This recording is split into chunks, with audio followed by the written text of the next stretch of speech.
Beaucoup de buts, du spectacle et surtout beaucoup de tension. Bordeaux et Lyon repartis 2-2 hier soir et toujours pas assurés de terminer la saison sur le podium.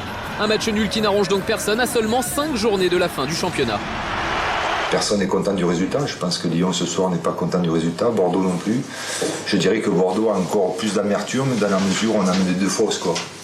Bordeaux-Lyon, un choc à l'enjeu énorme. Même Fabien Barthez, de passage en Gironde, a fait le déplacement et croit toujours au renouveau bordelais. Le tout, c'est que vraiment le groupe reste bien soudé et avec un gars à leur tête comme Lolo, je pense que ça peut le faire. Il faut y croire jusqu'au bout. Il y a 6 matchs, tout est possible. Enrayer la descente infernale. Après 3 défaites consécutives en Ligue 1, les Girondins se présentent sous pression à Chabandelmas. La veille, Laurent Blanc a demandé plus de fierté et d'orgueil à ses joueurs. Fallait pas attendre qu'ils le disent pour qu'on en soit conscient. Donc voilà, nous de faire en sorte que ça se passe bien et puis essayer d'avoir un gros état d'esprit. Et pour battre l'OL, bourreau des Bordelais en quart de finale de la Ligue des Champions, Laurent Blanc titularise le jeune Henri Sévet. Côté lyonnais, Lisandro est sur le banc. La première occasion est lyonnaise avec cette tête de Gomis juste à côté. Grosse densité physique et à la 25e minute sur ce coup franc de Gourcuff, Marouane Chamakh ouvre le score pour les Girondins. But validé par Monsieur Njimi malgré la faute évidente de l'attaquant marocain sur Chris. Bordeaux plutôt séduisant mène 1-0. Mais reste tout de même vulnérable sur coup de pied arrêté. Juste avant la pause, Pjanic oblige Ramé à une parade somptueuse qui permet aux Girondins de garder un but d'avance. Seconde période, entrée en jeu de Lisandro. Les contacts de plus en plus rugueux. Le duel Chris-Chamakh continue. Coup franc généreux accordé par Monsieur Njimi au Lyonnais pour ce contact entre les deux joueurs. Dans la continuité, les conséquences sont terribles pour Bordeaux.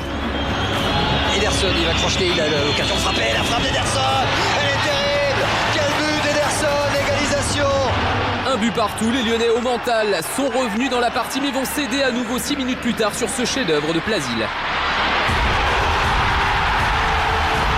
On la voit pas dedans tout de suite, mais bon, j'ai tenté ma chance, ça s'est bien passé, maintenant bon, dommage que ça ramène même pas les 3 points quoi.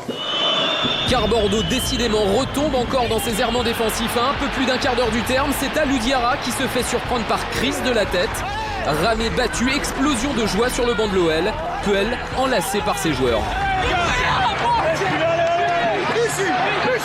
À 2 partout, la tension est palpable et tout va déraper à la 90e minute. Suite à cette faute sur Chamakh, César Delgado sort volontairement le ballon.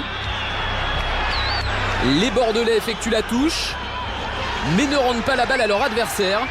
Fou furieux, Réveillère tacle alors violemment Benoît Tremoulinas, qui se fait justice lui-même. Les 2 hommes sont exclus. Début de bagarre générale. Jussier prend lui aussi un carton rouge. Une fin de match houleuse et un arbitre, Monsieur Njimi, cible de toutes les critiques. C'est un mec qui se fait massacrer, qui se rebille. Mais faut pas les connaître quand même. J'y vais pour exclure le joueur adverse. Et alors pas pour exclure monsieur Tremoulinas. Cet arbitre n'a rien à faire en L1. À la mi-temps, on s'était dit avec Jean-Louis Trio que ce match n'était pas tenu par l'arbitre. Il a montré son incompétence. Vous allez revoir le match demain à la vidéo. Comment ça se passe dans ces cas-là? On regarde le match tranquillement, puis on fait le point. Et à ce moment-là, si j'ai une opinion à exprimer, je le ferai. Vous estimez avoir fait des erreurs comme ça à chaud? Stop. Merci. 23h50, la colère est passée dans les deux camps et l'heure est à l'analyse. Les Bordelais déçus, toujours 5e de Ligue 1, mais qui se sont peut-être un peu rassurés. Par l'état d'esprit, par le bloc, par tout ce soir. Pour le public, pour tout le monde, vous voulez avoir ces 3 points, ça n'a pas été le cas, tant pis. Côté lyonnais, ce match était une bonne répétition avant d'affronter le Bayern mercredi. Ouais, bah il faut préparer Munich, les Allemands, hein, parce que les Allemands. Mais en attendant, privé d'avion, c'est en bus que l'OL rentrait à Lyon dans la nuit. Ça va être très long. 7 heures de voyage avant l'arrivée ce matin et forcément peu de sommeil. 2-3 heures, hein, en plus, c'est bien. Ça va ressauder le groupe, je pense. Des Lyonnais fatigués qui reprendront le bus dès demain, direction Munich. Et oui, là, l'Europe entière est en bus.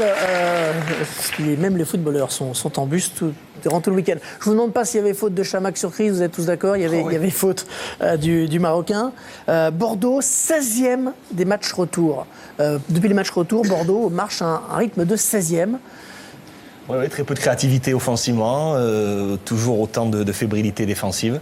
Voilà, je pense que Laurent Blanc, dans toutes les analyses qu'il peut faire après les matchs, il analyse très bien la situation et le comportement de ses joueurs. Il en appelle à l'orgueil collectif. C'est ce qui peut leur rester, parce que c'est vrai qu'on voit l'avenir très assombri pour les Girondins. Ouais. L'objectif de Bordeaux maintenant, ça va être la Ligue des Champions. Quand même un rien spectateur de tout ça maintenant. Qui Laurent Blanc, un petit peu détaché? Trop? Non, pas détaché, spectateur résigné. Alors peut-être plus spectateur résigné. Du style, de toute façon, j'ai pas de quoi changer, parce que on l'a vu dans la grande surface, il annonce un électrochoc, puis finalement il met un joueur. Il lance un joueur, il fait rentrer Traoré en deuxième. Il n'y a pas beaucoup de... Pour faire un électrochoc, il faut de l'électricité. Est-ce qu'il n'a pas dit trop tôt qu'il n'avait pas les joueurs finalement? Non, mais je pense qu'il a essayé beaucoup de choses. Il a essayé avec les remplaçants, il a essayé de relancer ceux qui ne jouaient pas beaucoup, leur donner du temps de jeu. Mais chaque fois qu'il a essayé quelque chose, malheureusement, les erreurs individuelles ont été commises par des joueurs différents. Ah ben c'est le football, s'il suffisait de faire... c'est comme ça. Si tu avais joué au foot, tu le saurais.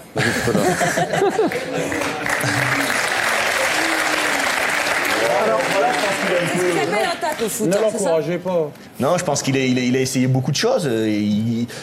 Il en appelle à l'orgueil des joueurs, tout simplement. C'est pas plus compliqué que ça. Après, il est tributaire des erreurs individuelles que peuvent faire ces joueurs, c'est sûr. Voilà, c'est qu'aussi, il n'y a pas de blessés, il y a 2 suspendus. Ça varie un peu, mais sinon, en 2010, Planus et Alou Diarra, tu as insisté sur le rôle d'Alou Diarra, enfin, sur le rôle de Cissé en le comparant à Alou Diarra. Il n'a pas fait la moitié des matchs de Bordeaux en 2010.